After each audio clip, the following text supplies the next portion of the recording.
Salve, salve pessoal, aqui é o Márcio que está falando e estamos começando mais um episódio do Que Rato Talks, que é um podcast baseado no meu livro, Que Rato é Você, que eu escrevi para me dar de presente de 50 anos.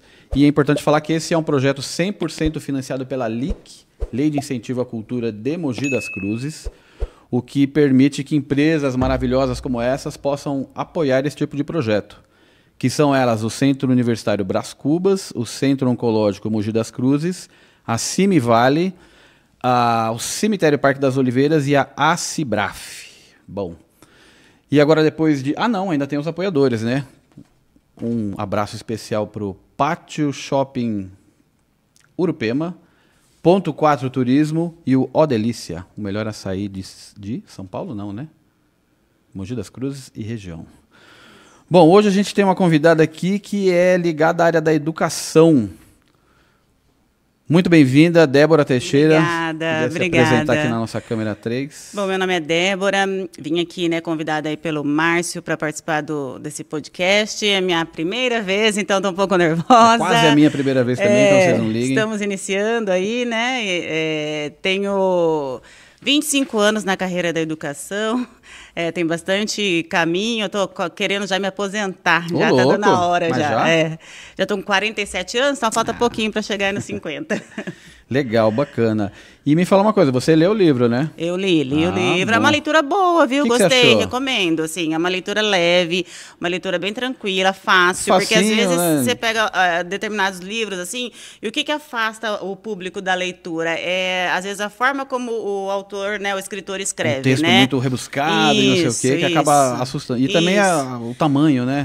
Então o pessoal acaba, ainda mais hoje em dia, os jovens aí com essa era digital e de internet, não que lê, é tudo muito rápido, Você tem que pensar em livros que estimulem com que eles gostem de ler. Então, a leitura fácil do seu livro eu achei bem interessante. Não que eu tenha feito de propósito, mas acabou que quando eu fiz, eu falei, acho que pode ser que atraia um público jovem que não está mais acostumado a ler e que, de repente, pode...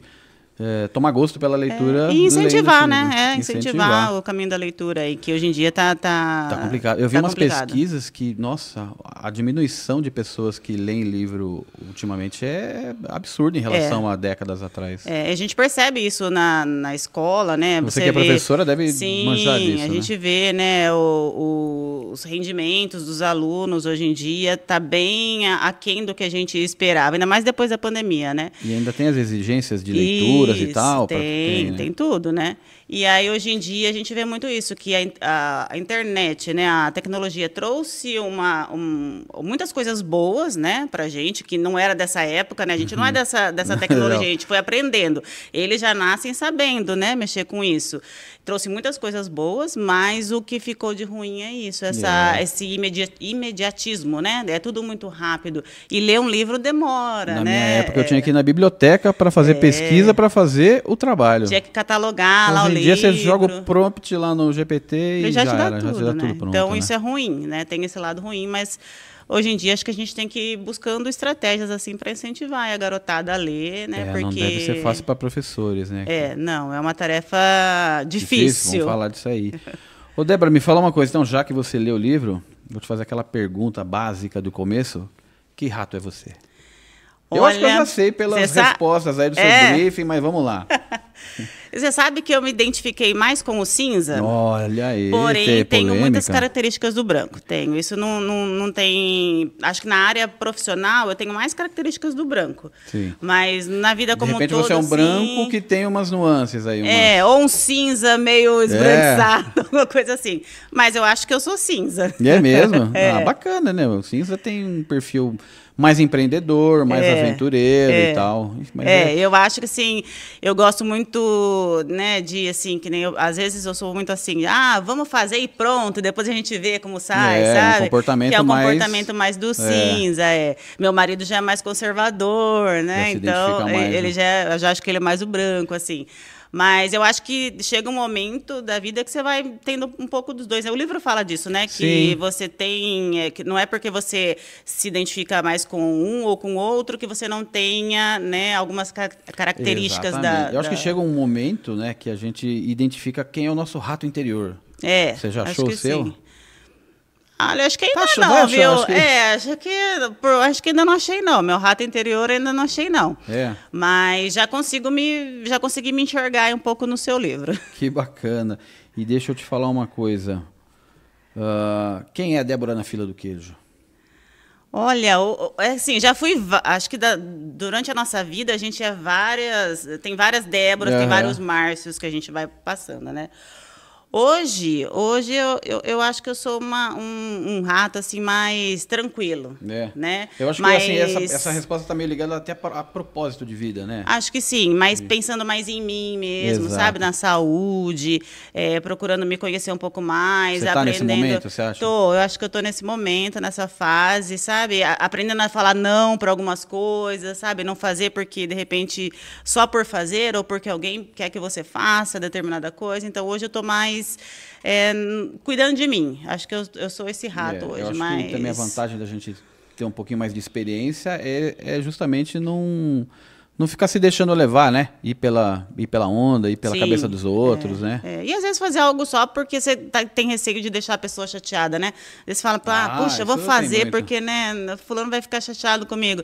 Já fiz isso, né, na vida, mas hoje em dia acho que não. Fala, se eu não tô afim, Eu acho que você deve ver muito isso em escola, né? Grupinhos e tal, que às vezes tem um jovem lá que se entra num grupinho meio que para pertencer e tal, mas às vezes você vê que o cara nem deveria estar andando com aquele pessoal, ele devia estar em outro grupo. E essa Acontece muito idade isso, né? de aluno com que eu trabalho, que é adolescente aí de 11 a 15 anos, é nessa idadezinha fase difícil, hein? que essas coisas acontecem, né? Porque eles querem ser aceitos, né? Pelo aquele determinado grupinho, né? Porque eu acho que é uma idade que eles estão saindo da barra da saia do pai e da mãe e começando a descobrir o mundo.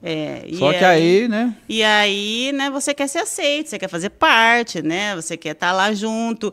E por vezes você acaba tomando atitudes ou fazendo coisas escolhas que não são legais, mas é só para se ver pertencendo àquele grupo, né? Minha filha, com uns 12 anos, começou do nada, assim, usava vestidinho e tal, toda rosinha, aí de repente tava com camisona larga, boné. Meu filho passou por isso também. Caramba, que é isso? Que é essa pessoa aí, né? E passa. E passou total, né? Passa. Eu falava pro meu marido na época, né? Porque meu filho entrou numa época, nessa idade mais ou menos, que ele tava naquela história de...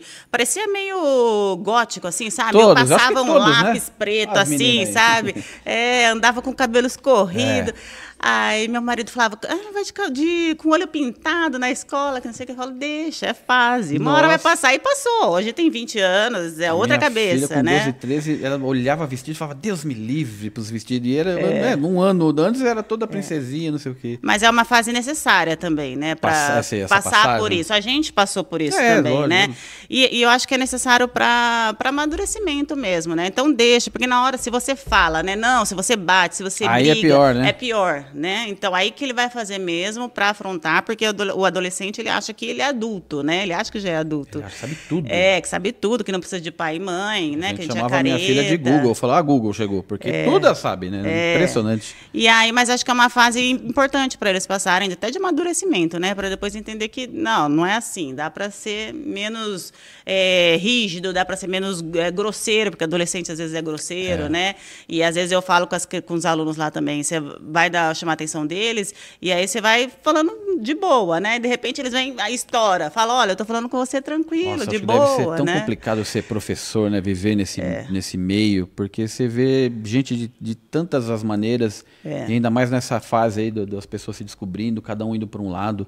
Não dá vontade de se intrometer, às vezes, na vida? Deve dar, né? Dá. Tem hora que você tem que dar um passo para trás e falar, tem hora que você olha e fala assim, não, peraí, isso daí, né? Porque às vezes você conversa com a família, você entende o comportamento da criança, né? Ou do adolescente. Tem essa, né? Aí você fala, agora entendi por que ele tem apresentado tal comportamento. Só que, ao mesmo tempo, é uma situação muito complicada. Como que você, enquanto escola, né, vai falar ali, né, acho que a senhora não devia fazer isso, a senhora devia fazer aquilo. Não dá para você falar, por mais que a gente tente de alguma maneira, né? Mas não dá, porque cada estrutura familiar tem as Funciona de um jeito, tem né? a sua cultura, tem as suas crenças, e aí não dá para você entrar nessa questão. Mas, ao mesmo tempo, você tem que ir, sabe, orientando de alguma maneira, porque muitas vezes é reflexo reflexo de um comportamento familiar, né? Então, a família, de repente, tem uma estrutura lá, né? Uma dinâmica ruim e o adolescente acaba representando isso fora, externando isso, né? E aí, às vezes, ele vai até por um caminho que nem ele mesmo acha legal, mas ele quer chocar, né? Ele quer, sei lá, ser visto e acaba fazendo... É que nem, às vezes, a gente conversa com as famílias e aí a primeira fala, assim, que eles falam muito mas meu filho não mente, né? E eu falo para as mães, eu falo, mãe, olha, eu também tenho um filho e eu sinto muito de dizer, eles mentem. Né? Principalmente quando é algo que não vai favorecer ele, né? Que ele está errado na situação, ele vai arrumar um jeito de que ele não seja tão penalizado ali, né? Isso faz assim, meu filho já mentiu para mim, provavelmente sua filha já mentiu para você, porque também é um processo de amadurecimento até eles entenderem que, opa, não é legal ficar tendo esse tipo de comportamento, eu tenho que mudar e assumir os erros que eu faço também, né? Mas as famílias, às vezes, não entendem isso, né? E tratam o adolescente como se fosse aquela criancinha do vestido rosa. Exatamente. E deve ser, assim, mais difícil ainda, porque deve ter criança que em casa é toda meiguinha e você sabe que na rua não né? O filho perto dos pais tem um comportamento, né? Longe tem outro. Com os amigos tem outro, né? Às vezes aquele que é mais atirado e tal, que você fala, puta, esse é um danado. Mas às vezes ele é melhor porque ele tá mais verdadeiro na história, né? Sim. E assume, né? Porque é o que eu falo, errar a gente erra. O problema não é errar. O problema é você não assumir, né? Então assume. Aí às vezes quando eu falo com ele assim, ó, errou, beleza, não tô te dando bronca, mas assume então. Aí eles acabam falando, sabe? Não, olha, é o jeito na de bola, falar, né? Tal. É o jeito de conduzir a situação, né? E hoje em dia acho que assim, a criançada em si nem é tão difícil assim. O que é mais difícil são as famílias. E depois da todo pandemia, professor que eu converso fala a mesma coisa. E depois da pandemia a gente sentiu que isso deu uma piorada, assim, sabe? As famílias... Não sei se é questão de saúde mental, sabe? Eu acredito que sim, saúde mental. É uma geração nova de pais, né? Não mudou, é muito diferente da nossa, de como nós fomos criados. É uma geração nova, então a gente tem uma dificuldade grande assim para lidar com as famílias, mais do que com os próprios alunos. A pandemia realmente deu uma bagunçada na cabeça de muita gente. E me fala uma coisa, como é que se lida com as ratoeiras da vida, hein? Olha, hoje... O que é uma ratoeira para você que te pega? Eu acho que, por muito tempo, eu não soube dizer não, como eu falei, né? E aí, eu sou uma pessoa, assim, muito centralizadora, né? Então, ser centralizadora, para mim, é uma ratoeira, né? E tem o lado bom, mas eu demorei muito para aprender a gerenciar isso, né? E aí, isso me trouxe problemas físicos, né? De saúde. É mesmo? Né? E aí, foi onde a partir daí, eu comecei a entender que, não, peraí, tudo bem, eu ter o controle de algumas situações, mas eu tenho que entender que eu não consigo controlar tudo 100%. E, em algumas situações, também aprender a delegar ou a falar, bom, não consigo resolver. Aí tudo bem, né? Mas, por muito tempo, essa foi uma ratoeira para mim. Para mim, uma ratoeira que me pega legal é procrastinar. Putz, tem hora que você vê, você já tá lá... 15 minutos fazendo nada, sendo que tá cheio de atividade para você fazer. Sim, também. É um alçapão, né? Também. Ainda mais com um celular hoje em dia, Nossa, né? Para quem tem comportamento procrastinador, o celular é o pior dos equipamentos para ter perto. Eu tô numa loucura que às vezes eu pego o celular para fazer um negócio, aí entro, faço outro, fico vendo outra coisa, põe de volta e falo, caramba. E esquece. Eu não fiz o que eu peguei o negócio para fazer, eu não fiz. Que loucura isso, né? Eu, por conta disso, eu até silencio, sabe? Porque grupo de WhatsApp, principalmente, né? Ficava apitando toda hora. Aí, às vezes, eu tava trabalhando, o negócio apitava. Falei, não, vou silenciar tudo, porque aquilo tira o foco, né? Com certeza. Porque toda vez você tem que parar para olhar aquilo. Aí você olhou aquilo, você já olha do lado, você já olha a próxima. Aí eu falei, não, eu vou tirar tudo, silenciar tudo, porque a hora que, se for urgente, a pessoa vai me ligar. Se não for, a hora que der, eu vejo. Eu acho que essas ratoeiras da vida, principalmente são as emocionais, mentais, né? As da cabeça, né? Então, como eu te falei, essa questão de ser centralizadora me trouxe um problema de saúde de origem emocional, assim, sabe? É mesmo? Porque, e que foi pro físico? Foi pro físico, Mesmo? totalmente. Em 2012, minha mãe faleceu. E eu sou a filha mais velha, né? A única menina, só tenho mais 2 irmãos. E faleceu, assim, nova, teve um câncer de fígado e faleceu, muito rápido. E aí, a minha família é pequena, então, assim, chegou uma hora de eu falar assim, caramba, será que... De pedir para Deus para que ela descansasse, Sim. sabe? E acho que isso foi o pior momento, né? Quando você aceita que a pessoa... Que é melhor que a pessoa, né, descanse do que fique aqui. Sofrendo, lógico. Isso, sofrendo. E eu fui ali ajudando, né? Enquanto deu, fiquei junto e tal. E aí, de repente, né? Não estava mais. Em 2012, 2014, e aí eu tinha meus irmãos, tudo, tinha meu pai, tudo que a gente tinha que gerenciar ali. Meu filho, que era muito apegado com a minha mãe. Em 2014, eu prestei um concurso público na prefeitura, eu era professora, passei e virei diretora de escola. Tá. E aí eu me vi naquela responsabilidade de ter que cuidar agora, né, de uma escola, era uma escola pequena ainda na ocasião, mas assim, de ter que cuidar de uma escola. E isso me gerou muita ansiedade, né? Isso de centralizar tudo, porque era muita responsabilidade, então eu tinha que estar naquilo. Chegou ao ponto, por exemplo, de um dia eu sair da escola, estar no meio do caminho e eu falava, será que eu fechei a escola? E eu voltar para ver se eu tinha fechado a escola. Que loucura, hein? Né? Mas você vê que coisa, né? Porque você prestou concurso porque você queria aquele cargo. Sim, Só estudei. que aí quando você conseguiu, você falou, caramba, eu consegui. E aí toda essa pressão, né? Aí juntou essas duas coisas. E aí eu fiquei muito ruim, desenvolvi o lúpus, né? Que é uma doença autoimune de fundo emocional, né? E aí foi até que, sim, nessa ocasião eu tive uma crise mesmo, mas eu acho que eu já tinha o lúpus há mais tempo, né? Porque alguns sintomas eu já tinha. Quais são os sintomas? Eu desconheço assim um pouco. Olha, ele começa, nessa ocasião, quando eu estava em crise, ele começou com um cansaço assim extremos. Por mais que você dormisse 8 horas por dia, você estava sempre cansado. Mas né? Você confundiu com o negócio de hormônio, essas coisas? Isso, você confunde com um monte de coisa, porque não tem um exame específico que vai lá, você faz um exame e dá lá, lúpus. Não, é um panorama de exames, mais o quadro clínico que tem esse diagnóstico. E aí eu comecei com esse cansaço, aí comecei a ter os pés inchados, né, e não melhoravam.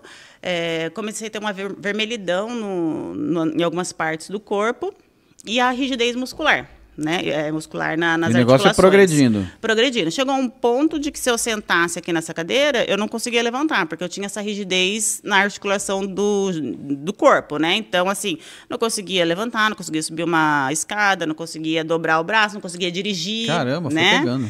Foi piorando.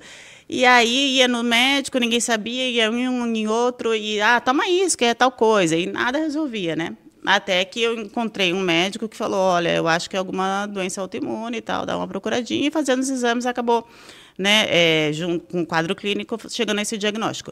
Além disso, depois ainda progredi para queda de cabelo, tive muita queda de cabelo, tive úlcera no céu da boca, e graças a Deus parou aí, né, porque é uma doença que pode afetar coração, rim, pulmão. E aí né? eu acho que ela, assim, por conta de ser de fundo emocional e os sintomas acabam te deixando mais nervosa ainda, ela tende a só piorar, né? Sim, por isso que você tem que entrar com medicação logo no início. E aí, a primeira medicação que eles te dão é a pancada de corticoide, né? Que, assim, eu tomei por 2 anos corticoide. E aí, você fica fica mais cansado ainda. Mais cansado. Mais cansado ainda. Porque e como é que trabalha desse jeito? Olha, eu nem sei, porque eu trabalhei, nunca me afastei por conta do lúpus. A única época que eu me afastei do trabalho foi no período da pandemia, porque aí realmente não podia mesmo, né? Porque a gente tem a imunidade um pouquinho mais baixa. Mas continuei trabalhando, nunca me afastei, fora isso, né? Fora esse período. E não sei, assim, sabe... Sair de casa ajuda também, né? Então, acho que ir trabalhar, estar num outro ambiente ajuda, porque você ficar em casa, eu acho que aquilo vai, como você falou, de origem emocional, vai dando uma depressão também, entendeu? Porque você sair tá em casa. E buscar fazer alguma coisa vai dando uma ajuda pela... As pessoas sabiam, né, da situação, então as pessoas tinham, né, um pouquinho de... tinham uma consideração e tal, né? Empatia. Né? Empatia, isso. Mas foi um período bem difícil, assim, e aí que você tem que aprender que você não resolve tudo, né? Olha aí que ratoeira da vida, né? E para uma pessoa centralizadora, né, como eu sou ainda, é difícil você, sabe, falar, olha, isso aqui eu consigo resolver, então eu vou fazer, isso daqui eu já não consigo, então, por enquanto, vai ficar aí, né? Então, isso me incomodava, às vezes eu acordava à noite pensando naquilo, sabe? E tudo isso contribuiu aí para desenvolver a doença, mas que no fim hoje em dia, graças a Deus, consigo Controlado, tudo controlar. belezinha. Isso, é. Mas tenho que sempre ficar de olho nessas situações, nesses gatilhos de estresse, né? Que é o... Que se você vacilar, o negócio se volta, vacilar, regride, sei lá. sim, sim. Aí são crises que podem acontecer e é o que o meu médico fala. Hoje está controlado. A gente tem que cuidar para que não ocorra outra, porque se acontecer outra crise, Sempre em alerta, não tem então, como você falar assim, ó, será que vai ser mais grave, mais amena? Será que vai acometer os rins ou não, né? Enfim. Então, você tem que sempre ficar de olho e fazer atividade física, né? E emagrecer e tudo E isso aí que a você gente virou tem que fazer. crossfiteira, como é que é isso? Primeiro eu virei ciclista. Eu comecei a Porque eu pedalar por causa conheci disso. a Débora no ciclismo, né? Na família de ciclistas e tal. Isso. E aí depois você foi pro crossfit. Aí hoje em dia eu tento fazer os dois. Eu comecei a pedalar por causa disso, por conta da doença. O médico chegou e falou assim, ó, você tem que fazer uma atividade física, porque, né, ela vai fazer com que o seu corpo fique mais saudável. E é bom porque você vai espairecer também, né? A mente vai... E aí eu comecei a pedalar, meu marido começou a pedalar com a família de ciclistas primeiro, e aí me convenceu e eu fui. E aí fiquei um bom tempo, eu comecei a pedalar em 2016, até a pandemia eu pedalava direto, né? E me ajudou muito, assim, sabe? Foi uma época que eu consegui emagrecer bastante, para mim era uma terapia, né? Pedalar é bom demais. Conversar Todo esporte pessoas, é bom, mas o pedal, ele sim, realmente ele dá uma... Tá lá na natureza, né? Em meio à natureza, enfim, para mim foi uma terapia, me ajudou muito. Hoje em dia, né? Aí veio a pandemia, como a gente estava conversando, e a pandemia, infelizmente, teve que, né? Todo mundo ficar dentro de casa, e eu, por conta do lúpus, acabei, né? Tendo que ficar mesmo, por conta da doença. E aí deu uma quebrada aí na bicicleta, né? Aí quando passou em 2022, tentei voltar, pedalo hoje ainda, né? Como eu falei, faço, mas menos do que eu fazia antes. Menos que eu deveria. E aí eu fui procurar uma coisa que eu pudesse fazer todos os dias, né? Porque bike, você sabe, né? Não dá pra gente... Primeiro que não dá pra sair sozinha, tem toda uma estrutura, ainda mais mulher também. Isso, mulher não dá pra sair sozinha. E aí, ainda não dá para você pedalar todos os dias, né? Porque o pessoal tem uma agenda, um organograma, todo mundo trabalha, também não dá né? pra pedalar 1 hora, né? Então, o pedal é no mínimo umas 3 horas. No mínimo 3. Se for uma coisa rápida, se preparar, encontrar com o pessoal, fazer o roteiro, voltar. Isso. 3 no mínimo. Então, não dá para você fazer todo dia. Eu falei, não, eu quero uma coisa que eu consiga fazer todo dia, né? Uma academia. Aí... musculação, falei, a musculação eu não gosto muito, né? Porque eu não gosto dessas coisas muito iguais, assim, sabe? Aí minha cunhada fazia crossfit, ela, vamos lá fazer crossfit, que não sei o que. Eu falei, eu olhava e falava, nossa, nunca que eu vou conseguir fazer isso.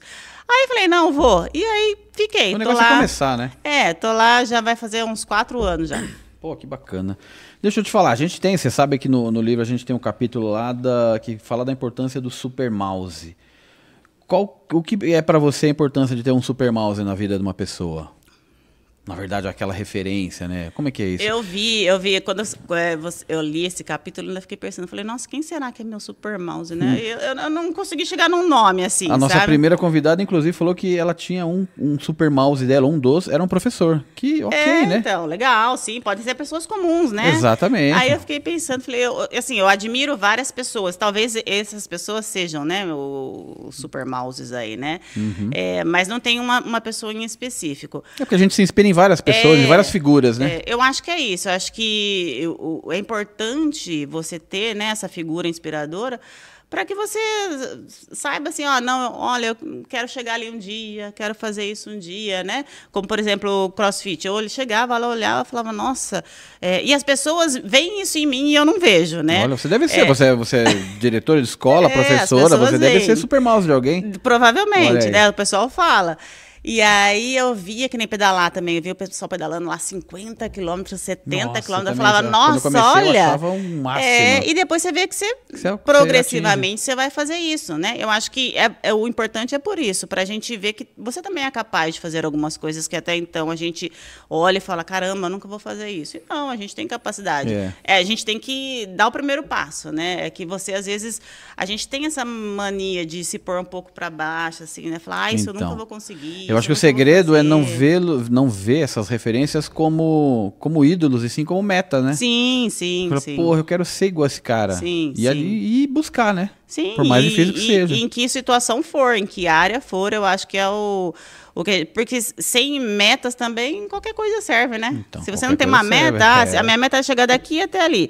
Se eu não tenho essa meta, chegando aqui tá, serve, chegando aqui serve, né? Qualquer coisa serve. Então, pior. eu acho que é legal para isso, para a gente ter um objetivo, seja, né, de que área for. Como eu falei, do pedalar, o pessoal, nossa, ia daqui até Aparecida. Eu falava, meu Deus, Nossa, hoje. eu nunca consegui. Então, hoje eu vou todo ano, né? Mas Olha era que uma coisa legal. que eu olhava e achava aquilo o máximo, né? Então, é importante por isso. Que legal, também acho super importante.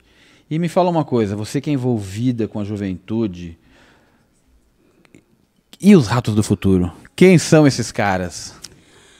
Olha, eu tenho... Isso é muito louco, né? É, Porque até então, pessoas assim, meio que da nossa geração, sempre viu vindo pessoas mais ou menos parecidas, pessoas um pouco mais rústicas e tal, mas agora tá muito diferente, né? muito diferente.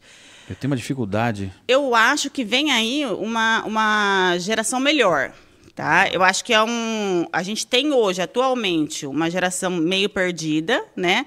Mas acho que olhando assim, o pessoal de uma geração aí dos 25 até os 35, acho que ainda está um pouco meio perdida, Tem. né?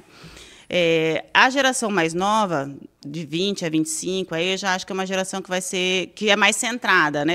Meu filho tem essa idade e eu vejo pelos colegas dele as conversas assim, sabe? Eles são bem centrados, é uma turminha mais, não é como nós também, né? Que a gente quando ia para balada, às vezes, Não, né? não avisa. A gente Eu saía fez- na quinta-feira, voltava domingo. Não sei o que minha filha faz hoje, meu filho fez isso Então, hoje. e eles Tem não um fazem treco. hoje, Não né? faz, Não né? fazem, né? Então é uma outra geração. Então acho que no futuro, daqui uns, sei lá, uns 20 anos, a gente vai ter uma geração legal, É. né? Mais centrada, com objetivo, né? Pensando muito em exterior, intercâmbio, né? A gente Olha tem aí. um pessoal aí jovem pensando muito nisso. E de repente sabendo usar a tecnologia de uma maneira mais produtiva do que do esses que hoje. jovens que não são mais tão jovens, não é? Isso, do que hoje. É porque eu acho que a tecnologia chegou e começou a ser muito, muito diferente. E aí quem não estava muito acostumado quis pegar só aquela parte boa e confortável e de Sim. prazer. E eu acho que talvez esses próximos jovens que já nascem na tecnologia, Sim. vai ser super normal tudo ser tecnológico. Então, Tem até um estudo dessas gerações, aí, geração Z, X, aí, eu não sei de cor aí nomear, mas tem um estudo falando nisso e vai bem de encontro ao que você está falando, de que eles têm essa geração que já nasce na tecnologia, eles vão saber lidar melhor com isso no futuro, né? exatamente. Coisa que a gente, assim, até hoje tem coisa que eu não sei fazer no computador, né? E olha que a gente Eu usa cada dia bastante. sei menos. Falo, nossa, como que será que faz tal coisa? E tem uma molecada aí que sabe naturalmente isso, né? Mexe aqui, mexe ali, já conseguiu. Então, acho que daqui uns 20 anos a gente tem uma perspectiva boa aí, acho que Tomara, né, que a gente... de uma juventude aí mais centrada, sabendo usar melhor tecnologia, mais pé no chão, falando outras línguas, né? É uma turma muito antenada eu com vejo isso. muito mais jovens hoje preocupados em falar outras línguas do que uns jovens aí dos 30, 35 Não, anos, né? Isso. Todo mundo se comunicando em aplicativos e eu vejo uma preocupação Pensando de uma maior. maneira mais globalizada, eu acho, né? Acho que eles têm... Preocupado com o meio ambiente, é verdade. Eu espero, né? Tomara, né? Esteja certa. E deixa eu falar em tecnologia, a gente faz uma brincadeira aqui, que a gente tem uma máquina do tempo, e se você pudesse entrar numa máquina do tempo e tivesse só uma ficha, você iria para o passado dar uma dica para Débora de 15 anos, ou você iria para o futuro pedir uma dica para Débora de 80 anos? Eu acho que talvez eu fosse para o passado, né? Todo mundo fala isso. Eu acho que talvez eu fosse para o passado. Mas pode ser que daqui a 20 anos, né, sei lá, eu mude de ideia. Mas hoje acho que eu iria para o passado.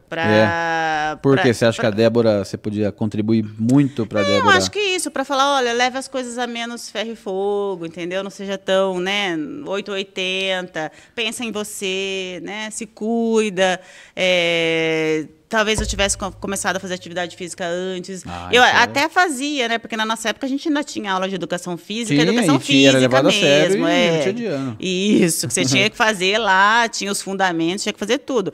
Fazia, mas depois de um tempo, principalmente quando meu filho nasceu, também por aquela culpa de mãe que a gente carrega, né? Quando você tem filho e filho pequeno, você não vai deixar seu filho em casa para ir fazer uma academia, você vai cuidar. Então, eu só voltei a fazer atividade física depois de muito tempo, quando ele estava já maiorzinho, 7, 8 anos.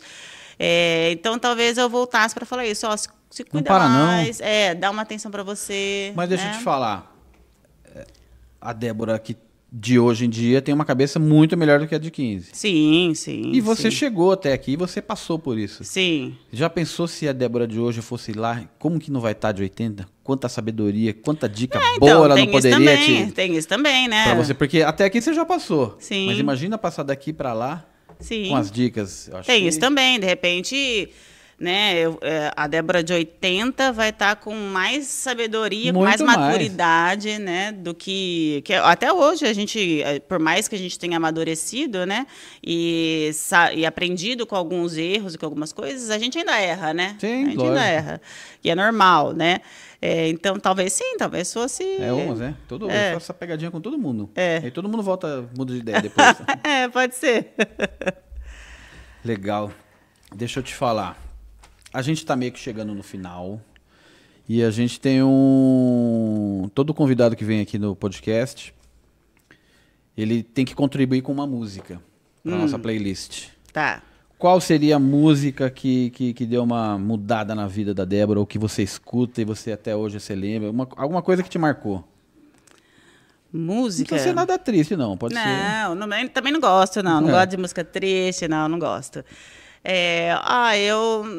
O que mudou, não sei te dizer. Ela que marcou, foi um momento legal da sua vida, que de repente você fala, pô, esse momento eu tava no auge e tal. Eu gosto muito de rock, né, assim, então... Verdade.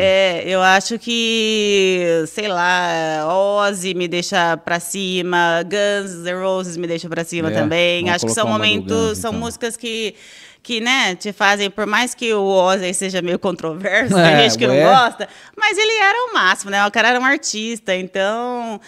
E aí, com essa situação aí da morte dele, acho que isso ficou mais evidente. Que música dele você acha mais legal? Mr. Crowley aí, acho que tem, não tem? Deve ter aí. Essa é boa, hein? A música, ele era muito bom, né? Mr. Crowley. Vai ficar um legado aí. É bom pra juventude conhecer. Tem muito jovem que não conhece. Então, juventude conhecer aí, música boa. Adicionar a playlist. Pronto. Olha aí, mais uma música adicionada com sucesso.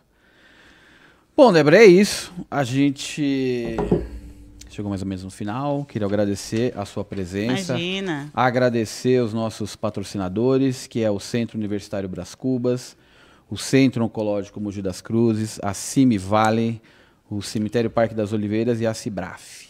Um abraço muito especial para os nossos apoiadores, que é o Shopping Pátio Urupema, a Ponto 4 Turismo, a melhor agência de turismo da cidade. Bom saber, bom saber.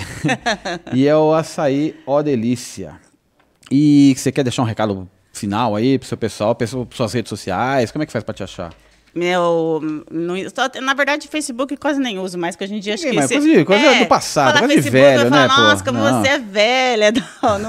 Tenho lá, mas não uso. Uso só o Instagram mesmo, é @debora.salteixeira. A produção vai depois colocar na descrição do episódio.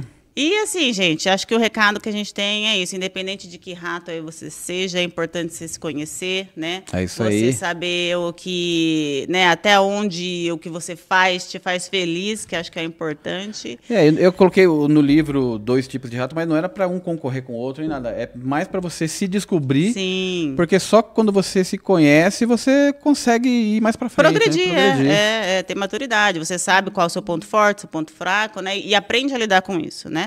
E eu acho que é isso. Acho que o recado mais, aí, pensando aí no livro, aí, é esse. Se conheça, né? Para que você Entendi. consiga aí evoluir, aí, seja no que for que você faça. E tem algum projeto para o futuro, alguma coisa relacionada à escola e tal, que você acha importante falar ou não? A gente está agora na escola, a gente está desenvolvendo aí um trabalho bastante importante com os alunos de educação antirracista, né? Olha, Que eu que acho tema que bacana. é um tema importante, né? Que a gente tem, porque infelizmente isso acontece ainda e Ainda tem muito. bastante coisa. Tem.